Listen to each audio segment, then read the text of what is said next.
Hello, সবাই কেমন আছে? চলে এসেছে একটা মিনি ভ্লগ নিয়ে। এখন আমরা যাচ্ছি জারার বন্ধুর বাড়ি।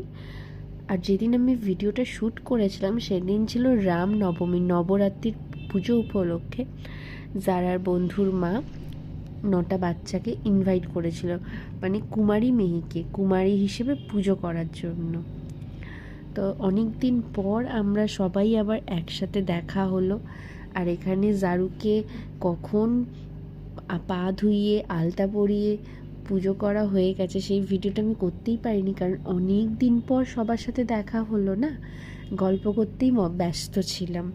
তারপরে একে একে ওর আরও ফ্রেন্ডদেরকে পা ধুইয়ে আলতা পরিয়ে সুন্দর করে পুজো আচ্চা করেছিল। তোমরা দেখো, তোমাদের ভীষণ ভালো লাগবে। সংসারের কাজ, তার উপর জারুর পড়াশোনার প্রেশার, তাই ভিডিও এখন এডিটিং করতে প্রচণ্ড